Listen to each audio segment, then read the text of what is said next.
جب بھی کوئی بے وفائی کرے، قدم قدم پہ آپ کو اس کے تجربے ہوں گے، تو ایک ہی جملہ بولا کریں، اللہ تو ہے نا، اور میں آپ کو لکھ کر دیتی ہوں، اللہ آپ کو اپنا آپ محسوس کرائے گا کہ اے بندے میں ہوں تیرے لیے، تو نے مجھے پکارا، میں ہوں.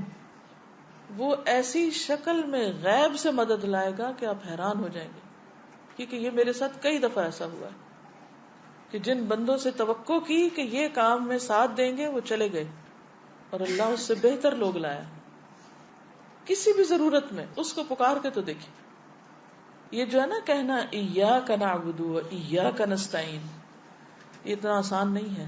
یہ زبان سے بولنا بہت آسان ہے، لیکن اس کو حقیقی معنوں میں شعور کے ساتھ کہنا بہت مشکل ہے کہ صرف تجھ سے ہم مانگتے ہیں. لالچ لوگوں سے رکھتے ہیں، زبان سے کہتے ہیں صرف تجھ سے مانگتے ہیں، اور دل میں لوگ بسے ہوئے ہوتے ہیں کہ یہ مدد کرے گا، وہ فلاں کے پاس یہ ہے. نہیں، ان چیزوں سے اوپر اٹھ جانا چاہیے. رازق کون ہے؟ اللہ ہے. مالک کون ہے؟ کس کے پاس جانا ہے؟ اللہ کے پاس جانا ہے. تو اگر وہ راضی ہے تو سبھی کچھ ہمارا ہے.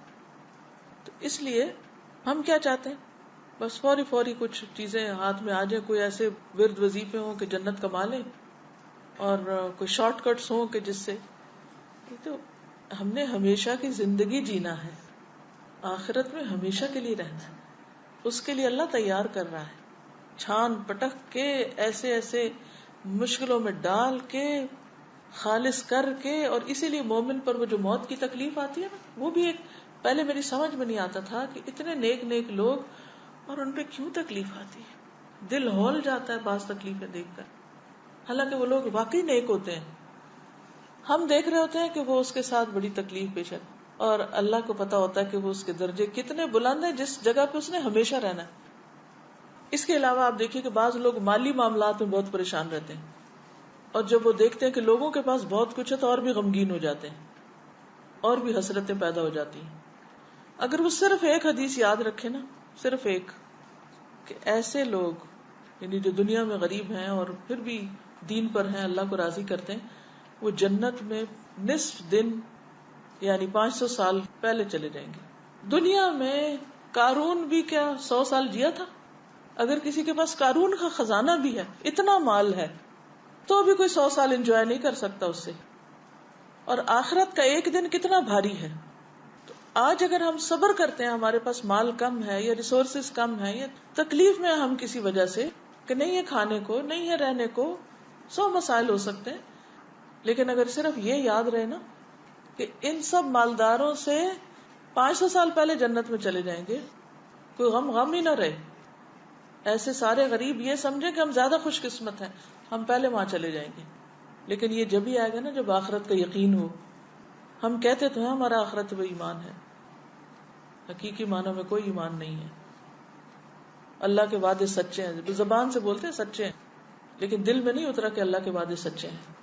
کیونکہ ہمارا طرز زندگی نہیں بدلا، ہماری سوچ نہیں بدلی، ہمارے رویے نہیں بدلتے، کیونکہ ہمارا اندر نہیں بدلا ہوا. تو دنیا کا کوئی غم آخرت کے مقابلے میں کوئی غم نہیں، اور دنیا کی کوئی خوشی. اللہم لا عیش الا عیش الآخرہ فاغفر الانصار والمہاجرہ. اصل چیز ہے کہ ہماری بخشش ہو جائے. بعض اوقات اللہ تعالیٰ نے کسی کو بلند درجے دینے ہوتے ہیں.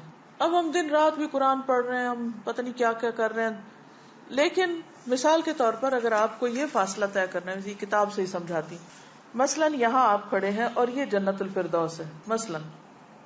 اب آپ جتنی بھی نمازیں پڑھ رہے ہیں، روزے رکھ رہے ہیں، صدقہ خیرات کر رہے ہیں، اس سے آپ صرف اتنا تک پہنچ پائے ہیں، صرف اس حصے تک پہنچے ساری زندگی کی عبادت ملا کے. لیکن کیونکہ آپ مانگ رہے ہیں اور اللہ چاہتا ہے آپ یہاں پہنچے، یا آپ چاہتے ہیں اس فاصلے تک پہنچے. اب آپ کی عبادتیں ہیں ہی کوئی نہیں کہ جو آپ کو یہاں پہنچا سکیں. اب کیا کیا جائے؟ اب اللہ تعالیٰ کسی امتحان میں ڈالتا ہے، کسی تکلیف میں ڈالتا ہے، کسی کو مال کی کمی دیتا ہے، کسی کو اولاد کی دیتا ہے، کسی کو کوئی اور چیز نہیں دیتا. اگر وہ اس پر صبر اور شکر کرتا ہے تو یہ فاصلے تیزی سے یہ طے ہو کے یہاں تک پہنچ جاتا ہے بندہ. یہ جو صبر ہے اور شکر ہے، یہ دو پر ہیں جس سے مومن اڑتا ہے، اور وہ تیزی سے فاصلے طے کر کے جنت الفردوس تک پہنچتا ہے. تو بعض اوقات ہماری عبادتیں، ذکر، صدقے، خیرات یہ کافی نہیں ہوتے. کیونکہ ہم کیا کہتے ہیں، ہم نے اتنی عبادت کر لی پھر کیوں مشکل آ گئی. یہ کہتے ہیں نا اکثر، یا اللہ میں نے تو بڑی نیکی کے کام کیے پھر کیوں مشکل آ گئی.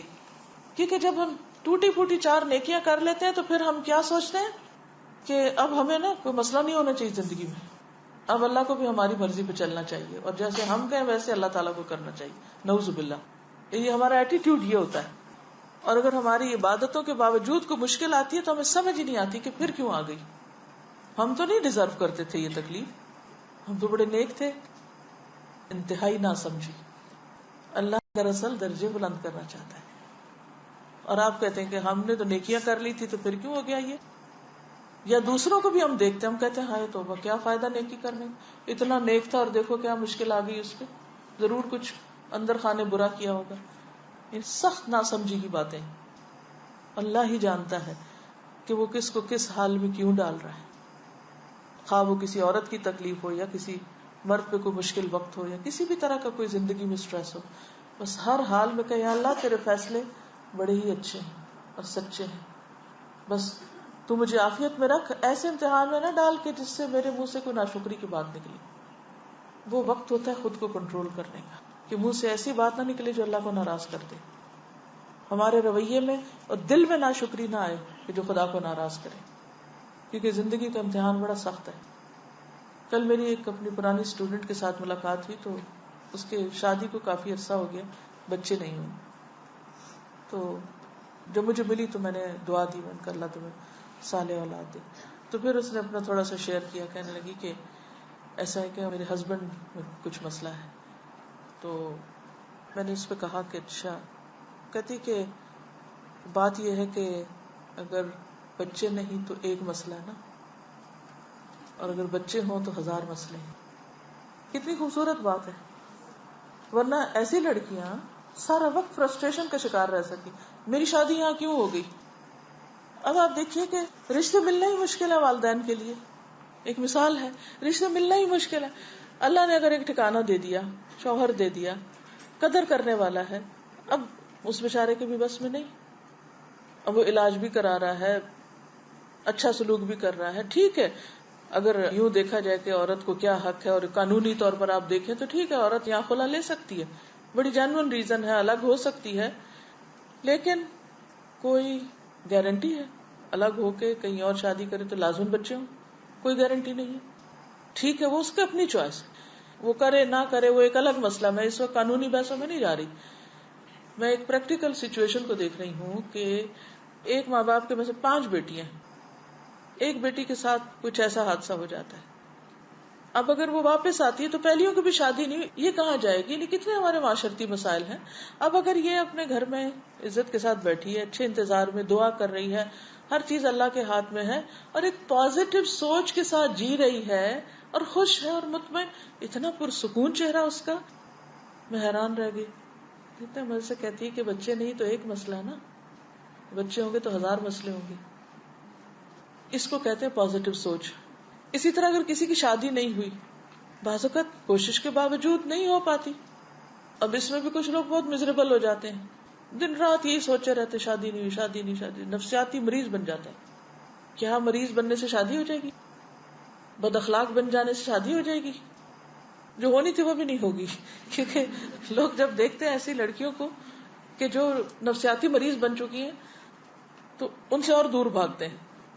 یہ بوجھ ہو جاتا ہے نا، یعنی بد اخلاقی ایسا بوجھ ہے کہ بے وجہ اس کا بوجھ آپ کے اوپر پڑ رہا ہوتا ہے نا دوسرے شخص کا. تو ان چیزوں کو نہیں دیکھتے ہم. تو اصل کامیابی یہ ہے کہ زندگی کو ایک امتحان سمجھ کر اللہ کے ہر فیصلے پر راضی رہ کر انسان بہتری کی کوشش کرتا رہے. میں یہاں یہ نہیں کہتی کہ انسان ہر وقت کہے یہ سر پہ آ گرا تو پڑا رہے کیونکہ اللہ کا فیصلہ ہے. نہیں، اس کو ہٹانا تو ہے، لیکن اگر نہیں ہٹ پا رہا تو بھی اللہ تیرا فیصلہ ہے کہ میرے بازو نہیں ہٹا پا رہے ایک چیز کو، میں نہیں سچویشن چینج کر پا رہی، تو کوئی بات نہیں، مدد لیں آپ دوسروں کی. دوسرے مل کے بھی آپ کی حالت نہیں بدل پا رہے. کئی دفعہ ایسا ہوتا ہے نا کہ ماں باپ بھی، بہن بھائی بھی، رشتے دار، دوست سارے مدد کے لیے آ جاتے ہیں، لیکن پھر بھی بیچارے کچھ نہیں کر پاتے. پھر کیا کیا جائے؟ اللہ کی رضا پہ راضی رہے نا انسان، کیونکہ ہم بندوں سے توقع رکھتے ہیں یہ ہمارا مسئلہ حل کر دیں، اور جب وہ بےچارے نہیں کر پاتے تو پھر ان سے ناراض بھی ہو جاتے ہیں، تم ہمارا مسئلہ کیوں نہیں حل کرتے؟ بھی وہ خدا تھوڑی ہے کہ تو کر دیں گے کچھ، وہ بھی انسان ہے، وہ بھی کمزور ہے. تو بگر پکچر میں دیکھا کریں اپنے مسئلے کو، صرف اپنی ذات پہ فوکس نہیں کیا کرے. کوئی بھی مسئلہ چھوٹا ہو یا بڑا، آخرت کو ساتھ رکھ کے نقشہ بنایا کریں کہ آخرت کے مسائل، دنیا کے مسائل، ان سب میں اس مسئلے کی کیا حیثیت ہے. کچھ بھی نہیں. ہم سے زیادہ تکلیف دہ حالات میں ہیں کچھ لوگ. آپ کچھ کہہ رہے کتنی دفعہ ہم سب چاہتے ہیں اور دوسروں کو جب پرابلمس میں دیکھتے ہیں، لیکن ہمیں اپنے اندر بہت ڈر لگتا ہے کہ کہیں ہم اس پرابلم میں نہ آ جائیں جی کہ اللہ تعالیٰ ہمیں اس میں نہ مبتلا کر دے. بالکل. تو اس کے لیے ہمیشہ، کیونکہ مثلا مجھے بہت مسائل سننے پڑتے ہیں، یعنی مختلف لوگ مختلف طرح سے اپنے مسائل بیان کرتے رہتے ہیں. تو the moment کوئی شخص سٹارٹ کرے مسئلہ بیان کرنا تو فوراً دعا پڑھنا شروع کر دیں، الحمدللہ الذی عافانی ممن ابتلاہ بہ. کثرت سے یہ پڑھا کریں. جب بھی آپ کسی کو مسئلے میں دیکھیں تو ایسا لگتا ہے نا جیسے کہیں یہ مجھ پہ نہ آ جائے، یہ ڈر لگتا ہے کہ یا اللہ میں تو کوئی بہت اچھا نہیں کہ تو نے مجھے ابھی تک عافیت میں رکھا ہوا ہے. تو فوراً شکر گزار بن جائیں. الحمدللہ الذی عافانی ممن ابتلاہ بہ، کیونکہ ہر ایک کا ٹیسٹ فرق ہے. جی آپ فرمائیے. نیک کے بعد اور کی جو بات ہوتی ہے اس کے کمبائن میں کوشچن اور ایک مسکنسیپشن ہے. I'm sure یہاں بیٹھی بہت ساری عورتوں میں اور لڑکوں میں ہوگا. میں نے 2-3 درس میں آپ سے کافی سال پہلے سنا تھا کہ شوہر جو ہے بیوی کو فورس نہیں کر سکتا کہ وہ ساس سسر کی خدمت کرے. اب جب میں نے یہ بات سنی مجھے تو اتنا برا ریئیکشن یا ایک نیگیٹو تھنکنگ نہیں آئی، بٹ آئی ایم شیور جب لوگ سنتے ہیں تو اس کو بہت نیگیٹولی لیتے ہیں. تو میں چاہوں گی آپ اس کو تھوڑا سا پلیز اس کو بتائیں. دیکھیے قرآن پاک میں نسب اور سحر دونوں کو ساتھ ساتھ بیان کیا گیا ہے. نسب جو والدین ہیں، سحر جو سسرالی رشتہ دار ہیں، سسرالی والدین، ساس سسر. کچھ چیزیں ہیں کہ جو قانونی حیثیت رکھتی اور کچھ چیزیں ایسی ہیں جو قانون سے آگے احسان کا درجہ رکھ. جیسے آتا ہے نا کہ ایمان، اسلام، احسان، ٹھیک ہے نا. کچھ چیزیں ہیں جو آپ کے ایمان یقین کے ساتھ تعلق رکھتی ہیں، اس کا پارٹ ہے عمل میں. کچھ چیزیں اسلام کا ایک پورا جو سسٹم ہے اس کا پارٹ ہے جس میں قانونی پہلو بھی آتے ہیں. ایک ہے جو احسان کا درجہ ہے. والدین کے ساتھ جہاں بھی معاملہ کرنے کا ذکر آیا ہے وہ کیا ہے؟ قانونی معاملہ یا احسان؟ احسان کا ہے نا، چاہے وہ اپنے والدین ہو چاہے وہ سسرالی. مثلا یہ جو بات آپ کہہ رہے ہیں نا کہ جو میں نے کہی ہے کہ شوہر مجبور نہیں کر سکتا بیوی کو کہ وہ ضرور اس کے والدین کی خدمت کرے، مجبور نہیں کر سکتا. یہ ہے قانونی پہلو. مثلا کوئی شوہر اس بنا پر اپنی بیوی کو طلاق نہیں دے سکتا یا اسے نہیں دینی چاہیے، یا بیوی میرے والدین کا فلاں کام نہیں کرتی مثلا، کیونکہ جب طلاق کے یا خلا کے مسئلے عدالت میں جاتے ہیں تو وجہ معلوم کی جاتی ہے نا کہ نہیں. ایک عورت جب کہتی کہ میں نے خلا لینی ہے تو وہ ایسے تو نہیں جج اٹھا کے کہتا اچھا ہو گئی تمہاری بات، جو تم چاہتی وہ کر دیں گے. نہیں، وہ وجوہات معلوم کرتے ہیں. اب جب آپ قانونی بحثوں میں جاتے ہیں تو دونوں طرف سے پروف آتے ہیں اور ان کا سارا جائزہ لیا جاتا ہے. تو اس میں آپ دیکھیے کہ اگر کوئی شوہر یہ کہے کہ یہ عورت اس بنا پر میں اس کو مثلا نان نفقہ نہیں دیتا کیونکہ یہ نہیں کرتی، تو یہ قانونی ویلڈ ریزن نہیں ہے، وہ مجبور نہیں کر سکتا. ہاں بیوی کو اپنے طور پر احسان کرنے کی ضرورت ہے کہ جس طرح اس کے اپنے والدین ہیں تو اسی طرح شوہر کے بھی والدین ہیں. اب یہ تو نہیں ہو سکتا کہ بیوی اپنا گھر چھوڑ کے والدین کے گھر جا کے اپنے ماں باپ کی خدمت کرے، کیونکہ اس پر صرف اپنے ماں باپ کی خدمت. شادی کے بعد عورت کے لیے اس کی بھی اجازت نہیں ہے کہ شوہر کی مرضی کے بغیر وہ اپنے والدین کے پاس جا کر ان کے لیے کچھ کرے. ٹھیک ہے. تو بہت ساری چیزیں جو ہیں ان کے کئی پہلو ہوتے ہیں. وہ جو میں نے بات کہی ہے وہ ایک خاص کانٹیکسٹ میں ہے. ٹھیک ہے. یعنی مثلاً بیوی کے اوپر کیا لازم ہے کہ شوہر کی اطاعت کرے، شوہر کی اجازت کے بغیر گھر سے نہ نکلے، شوہر کی اجازت کے بغیر کسی کو گھر میں آنے نہ دے، یا شوہر کی جسمانی ضرورت پوری کرے، یہ بیوی کی ذمہ داریوں میں سے. اگر کوئی عورت نہیں کرتی تو پھر اس کا حکم کچھ اور ہے، اس کا کتنا گناہ ہے وہ سب آپ کو معلوم ہے. لیکن اگر بیوی مثلاً خود بیمار ہے اور وہ خود مدد کی محتاج ہے اور شوہر اس کو کہہ رہا ہے کہ وہ کسی اور کی خدمت کرے اور اس وقت وہ اس قابل نہیں ہے کہ وہ کر سکے، اور وہ یہ کہتی ہے کہ کوئی خادم رکھ دیا جائے جو میری بھی مدد کرے اور والدین کی بھی کرے، تو یہ کوئی نامعقول مطالبہ نہیں ہوگا، ایک معقول مطالبہ ہوگا. جو خاندانی زندگی ہوتی ہے اس کے کئی آسپیکٹس ہوتے ہیں.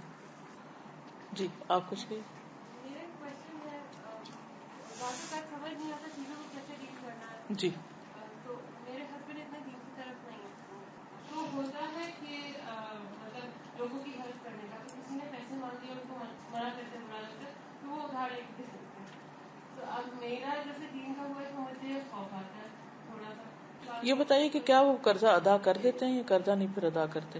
مطلب کہ وہ لون سود پر ہوتا ہے، انٹرسٹ پہ تو نہیں لیا جا سکتا وہ.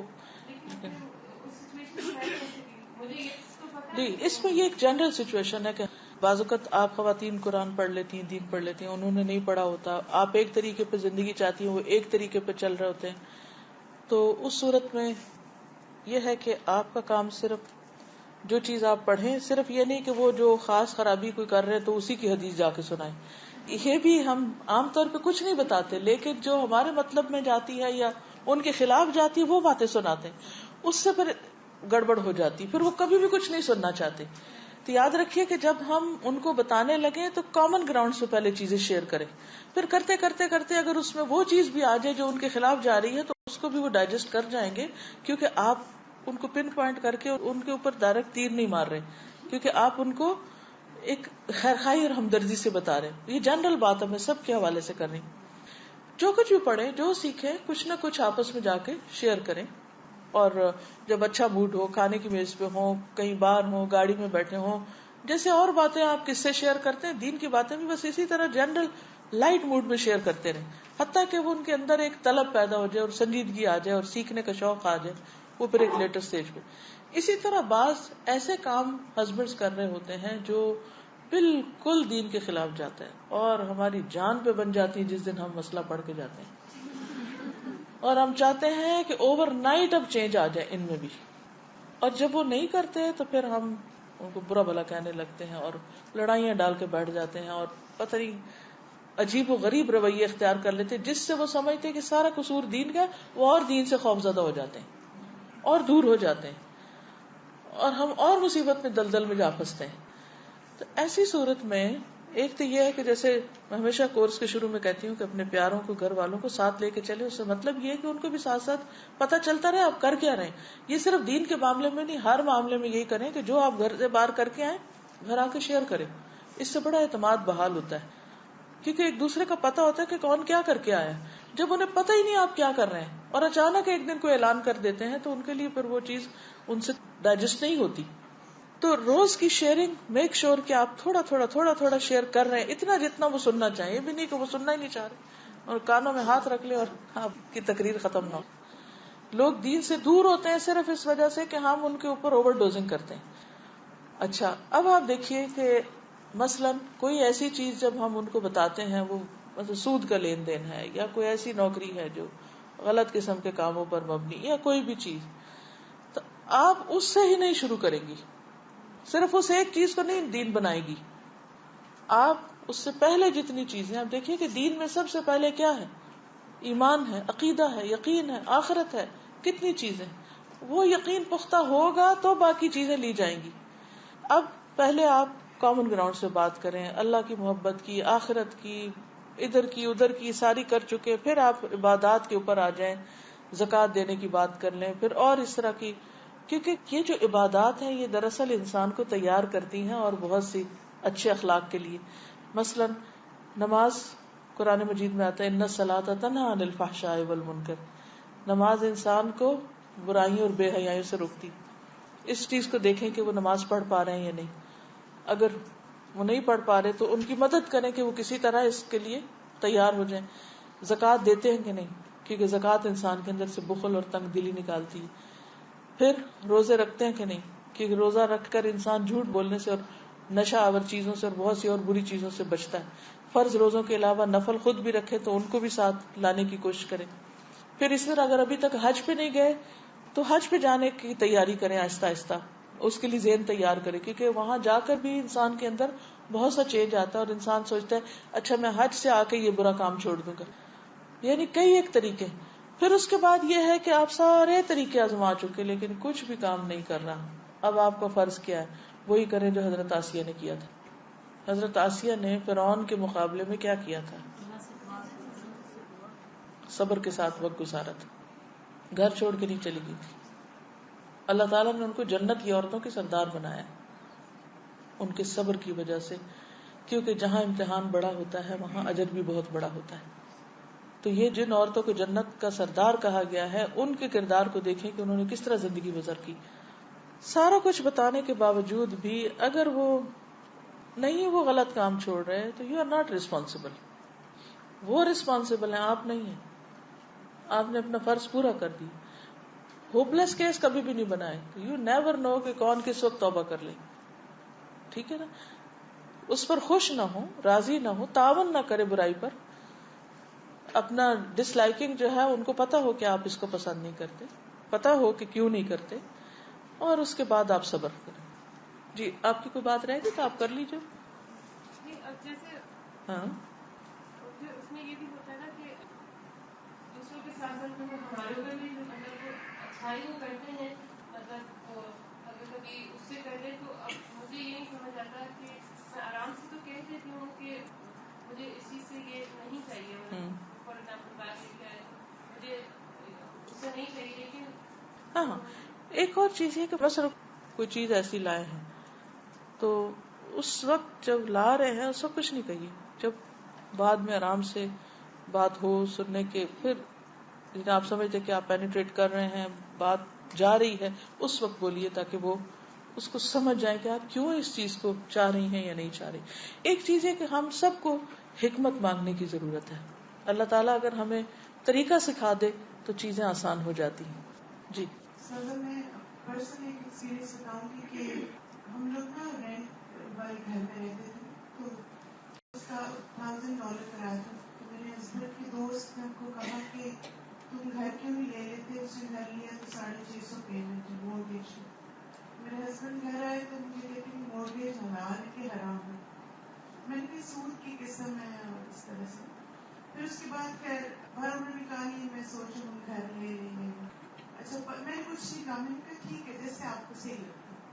اچھا پھر مجھے کہتے ہیں ہم گھر دیکھنے جائیں گے. میں نے استخارہ کیا, پھر ہم گئے, اس گھر میں کچھ تھا نہیں پسند آیا.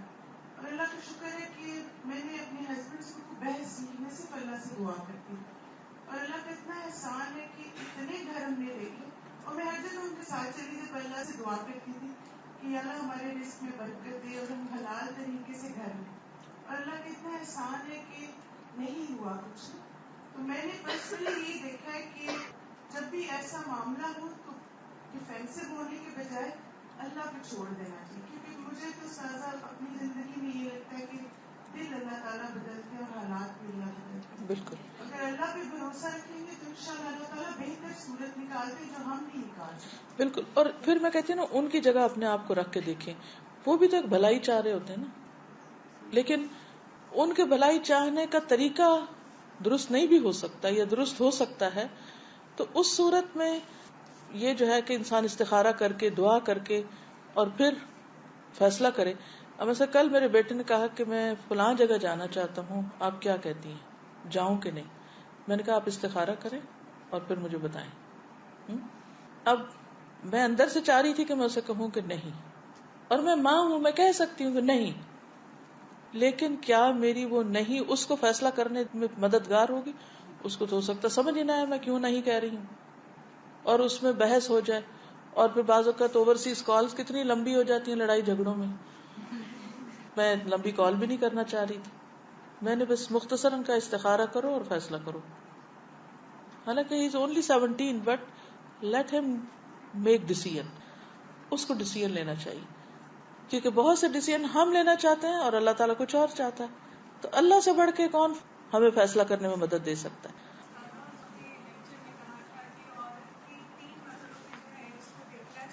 جی بات سب سے خوبصورت تھی کیونکہ وہ مرحلے جو ہے وہ معاشرہ بنا رہے ہیں. پہلا مرحلہ تھا کہ جس میں بیٹی کی تربیت ہے, دوسرا مرحلہ ہے جس میں وہ اپنی بیوی کا کردار ادا کرتی ہے, اور تیسرا ماں کا.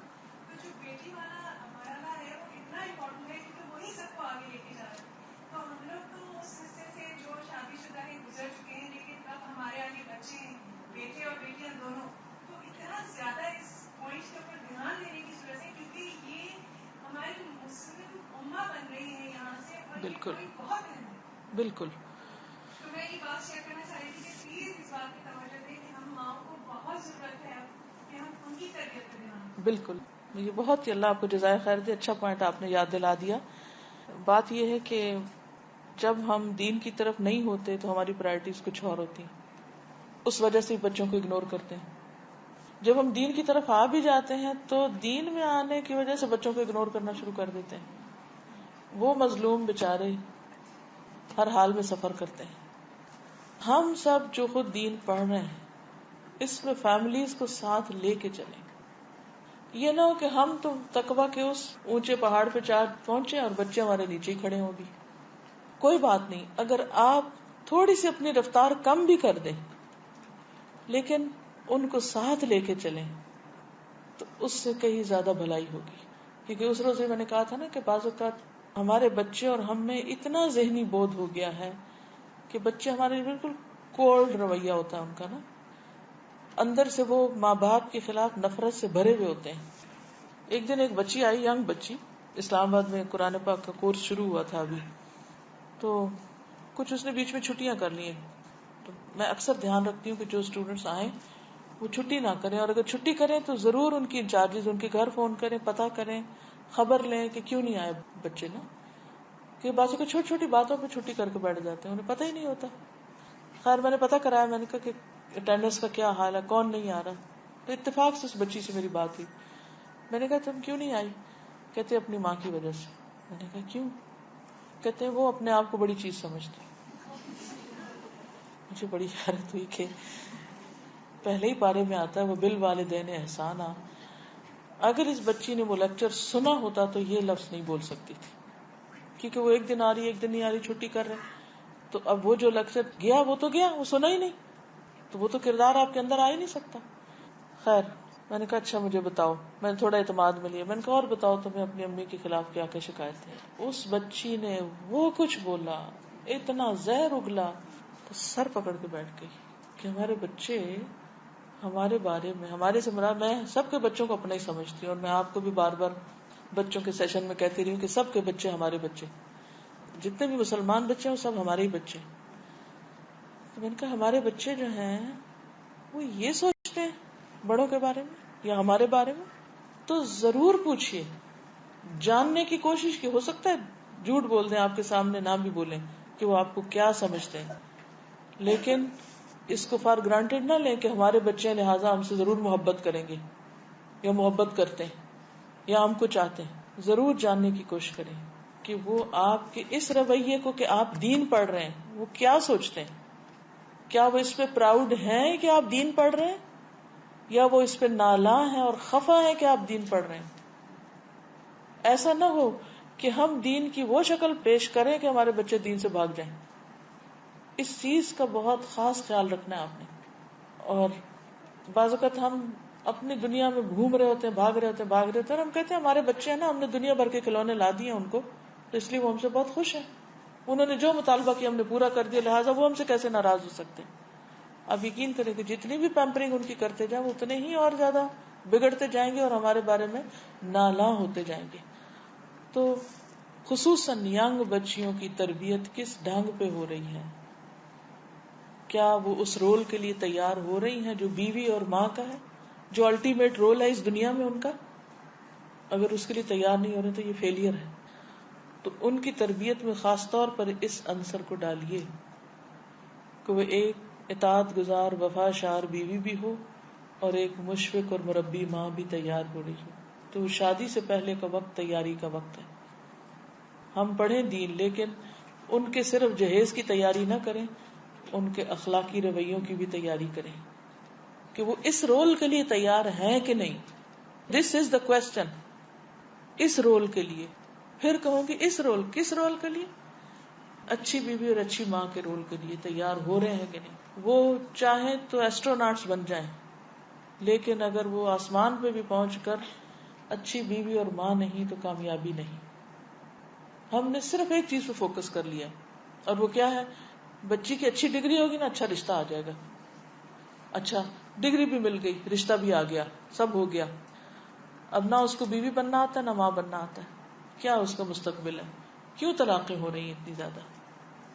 لمحہ فکریہ ہے. ہم سب کو سوچنا چاہیے, سب کو سوچنا چاہیے. اس میں صرف ڈگری کامیابی کی علامت نہیں ہوتی, صرف اچھی جاب سے عزت نہیں ملتی, صرف بہت ڈیزائنرز کا جہیز دے کر آپ اس کو اچھی زندگی نہیں دے سکتے, صرف قیمتی بھاری لباس سے اس کی عزت نہیں ہوگی. یہ وقتی چیزیں ہیں, یہ صرف ظاہری چیزیں ہیں. تو تیاری کے اس مرحلے پر جو ایک بیٹی کی زندگی کی تیاری ہے اگلے رول کو نبھانے کے لیے, کیونکہ عورت کی تکمیل نہیں ہوتی نا اس کے بغیر, جاب اس کی سیٹسفیکشن نہیں کروا سکتی. جی ہاں, اسی طرح بیٹا اگر اچھا خامن نہیں بن سکتا, باقی قابلیتیں کیا کریں گی؟ تو کچھ ان کو غلطیاں کرنے دیجئے, رسپانسبلٹی بھی ڈالیے ان پر. ہم کہتے نہیں بیچاریاں بہت پڑھتی ہیں, ان کو نہیں کام کرنا آتا, چھوڑو میں خود ہی پرفیکشن سے کروں گی. وہ تو اور عیش کرے گی, تو غلطی کرنے دیں, کوئی حرج نہیں. اگر کچن میں سارا کباڑ مچا دیا کوئی بات نہیں.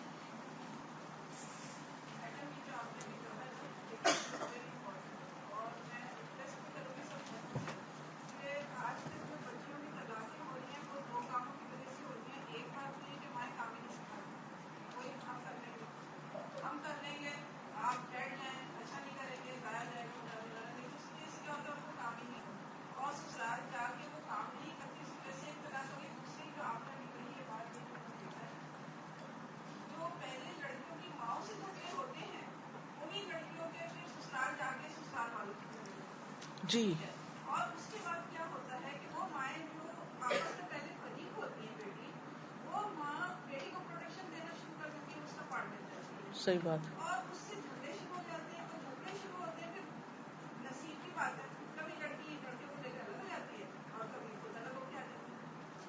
اور ویری میں گڈ. بتاؤں ابھی ایک شادی میں پچھلے سال کی بات ہے, ایک بچے نے مجھے بتایا, ہم اس شادی میں شریک تھے, 6 سال پہلے کی لڑکی لڑکے کی انڈرسٹینڈنگ کی, شادی ہوئی, 6 مہینے میں طلاق ہو گئی. پھر میں نے وجہ پوچھی, کیونکہ وہ لڑکا اس کا دوست تھا لڑکے کا, تو کہنے لگا کہ وہ مطلب جب شادی کر کے آئی تو وہ ویسا ہی چاہ رہی تھی, گھومنا پھرنا, لیکن اس سے رسپانسبلٹی کوئی نہیں, کام نہیں شروع کیا, خود کو لڑکے کو دیکھنا نہیں شروع کیا, تو لڑکا جو ہے وہ بیوی ہے ماں کو ہی کھول دیا. ایگزیکٹلی, بہت پتے کی بات کی آپ نے. یہ میں ریکویسٹ کروں گی اپنے بچوں کو کھانا پکانا سکھائیں. بعض لوگ مجھے کہیں گے کہ ہمیں اپنے بچے کو کھانا نہیں سکھایا, وہ نہیں آتا. میں نے کہا آپ نے بہت بڑا کیا, بہت بڑا کیا. بالکل, بہت اچھا کہتی ہیں, یہ بہت ان کی بھلائی کی بات ہے. اور یہ سب سے میں ریکویسٹ کروں گی اپنے بچوں کو, ہمیں بھی ہماری امی نے سکھایا تھا, اور وہ کیا کرتی تھی, جیسے آپ مجھے بتا کے روٹی کا پیڑا چھوٹا سا لیا آخر میں, یا کھانے کی کبھی پہلے آملیٹ اور پھر چائے, اور پھر آہستہ آہستہ آہستہ کھانا شروع کیا. تو ضرور سکھائیں, یہ ان کی بھلائی ہے اگر آپ ان سے محبت چاہتے ہیں تو. بالکل, یہ محبت ہے اصل میں. یہ بہت ہی کام کی بات انہوں نے کہی کہ عام طور پر جب بچیوں کو تمیز تہذیب نہیں سکھائی جاتی تو وہ ماں کے سامنے بول رہی ہوتی ہیں, شادی سے پہلے ماں کے ساتھ بدتمیزی کر رہی ہوتی ہیں, ماں کے ساتھ بگڑ رہی ہوتی ہیں, اور ماں ان کو صرف ماں ہوتی ہے نا تو برداشت کر رہی ہوتی ہے. پھر یہ ہوتا ہے کہ جب شادی ہوتی ہے تو وہ اسی کردار اور اسی اخلاق کو لے کے اگلے گھر چلی جاتی ہیں. وہ جھگڑے جو ماں باپ کے گھر وہ کر رہی تھی بہن بھائیوں سے اور ماں باپ سے, وہ سسرال میں ساس سسر سے اور نند بھابھی سے شروع ہو جاتے ہیں. اور پھر وہی ماں جو کل تک اپنی بیٹی سے لڑ رہی تھی آج اس کو پروٹیکٹ کرنا شروع کر دیتی. اور پھر یہ ہوتا ہے کہ وہی لڑکی جو ہے وہ شوہر سے لڑنا شروع کر دیتی, یا پھر الگ ہو کے آ جاتی ہے, یا پھر خامند کو الگ لے کے اس کے ماں باپ سے کاٹ کے رکھ دیتی. تو یہ ایک ایسا وشس سرکل چل پڑا ہے کہ ماں باپ کے گھر میں ہی اس اخلاق کو توڑنے کی ضرورت ہے, اس کو شے دینے کی ضرورت نہیں ہے. اس بد اخلاقی کی ٹریٹمنٹ ہونی چاہیے, ورنہ وہ ساتھ چل پڑتی. اور اگر وہ ساتھ چلتی ہے تو پھر جب وہ ماں بنتی ہے، مثلا اس نے سسرال سے لڑ کے میاں کو الگ کر لیا، سارے الزام سسرال کو دے کے، اب کیا ہے کہ وہ ماں بن گئی ہے. اب ماں بن گئی ہے، اب وہی بدتمیزی بد اخلاقی اپنے بچوں سے کرنا شروع کر دی اس نے. اب اگلی نسل پھر بگڑ رہی ہے. یہ کہاں تک چلے گا سلسلہ؟ تو کم از کم جو لوگ قرآن پڑھ رہے ہیں، دین پڑھ رہے ہیں، وہ تو اپنے رویے بدلیں، وہ تو اپنے گھروں میں قوا انفسکم واہلیکم نارا کریں. میں یہ کہہ رہی تھی کہ ایک ایٹیٹیوڈ ایک جنرلی یہ بھی دیکھا گیا ہے، خواہ لڑکوں میں ہو یا لڑکیوں میں، جیسے لڑکا ہو تو ہر قسم کی چیزیں از آل رائٹ، شادی ہو جائے گا تو ٹھیک ہو جائے گا، اور لڑکیاں اور لڑکی ٹھیک کرے اس کو آ کے. جی وہ لڑکی ٹھیک کرے. اب وہ رکتا کوئی نہیں ہے. اور پھر وہ اگر لڑکی ہو تو وہ جو چاہے کرے، وہ شادی ہو جائے گی تو وہ ٹھیک ہو جائے گی، اور پھر اس کے بعد وہ کنٹینیو رہتا ہے. پھر ہم کہتے ہیں وہ بچہ ہو جائے گا تو ٹھیک ہو جائے گی. تو وہ ٹھیک نہیں ہوتا انلیس اینڈ انٹل وہ فکس ہو، بھلے وہ لڑکا ہو یا وہ لڑکی ہو، بھلے وہ زبان کی بے اخلاقی ہو یا تو بالکل ایٹیٹیوڈ میں کوئی یا عمل میں ہو، صحیح نہیں ہوتی وہ. We can't just let go of it کہ وہ بالکل. صحیح ہو جائے. جی ایک بات یہ تھی کہ شروع سے ہم جب اپنے بچوں کو، خاص طور پہ بچوں کو ایجوکیٹ کرتے ہیں تو ایک شروع سے ذہن میں ایک بات بتا دیتے ہیں کہ آپ زیادہ پڑھو لکھو تاکہ آپ انڈیپینڈنٹ ہوں، آپ اپنے پاؤں پہ کھڑے ہو. تو ایک برین واشنگ ایسے بچیوں کے ذہن میں ہوتی ہے کہ وہ گھر میں جب جاتی ہیں تو ان کے ذہن میں یہ نہیں ہوتا، وہ کہتے ہیں کہ نہیں ہسبینڈ پال رہا ہے تو ہم اس سے زیادہ ہی ایجوکیٹڈ ہیں یا ہم بھی اتنے قابل ہیں.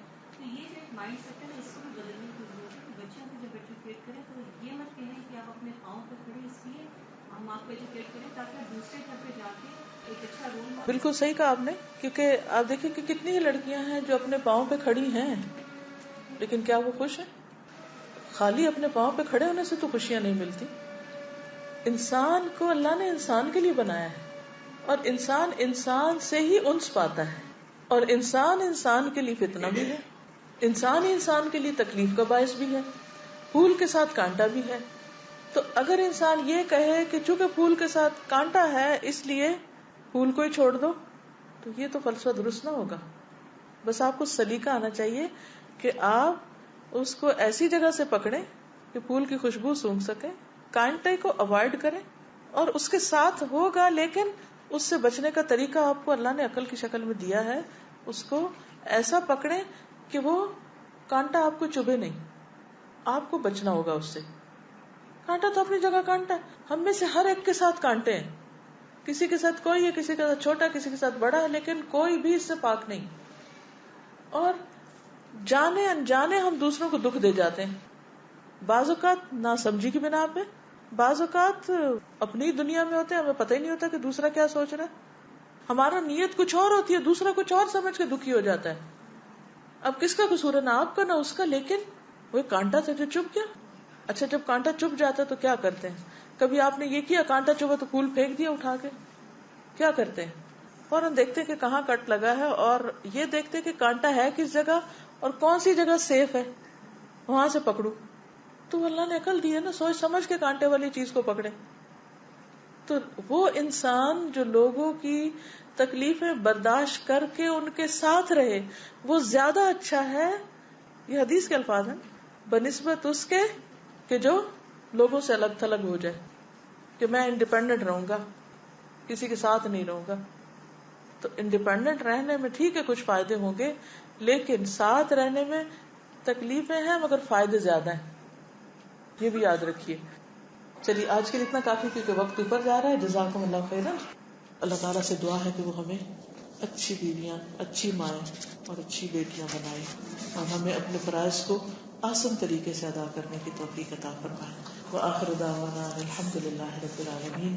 سبحانک اللہم وبحمدک، نشہد ان لا الہ الا انت، نستغفرک ونتوب الیک. السلام علیکم ورحمۃ اللہ وبرکاتہ.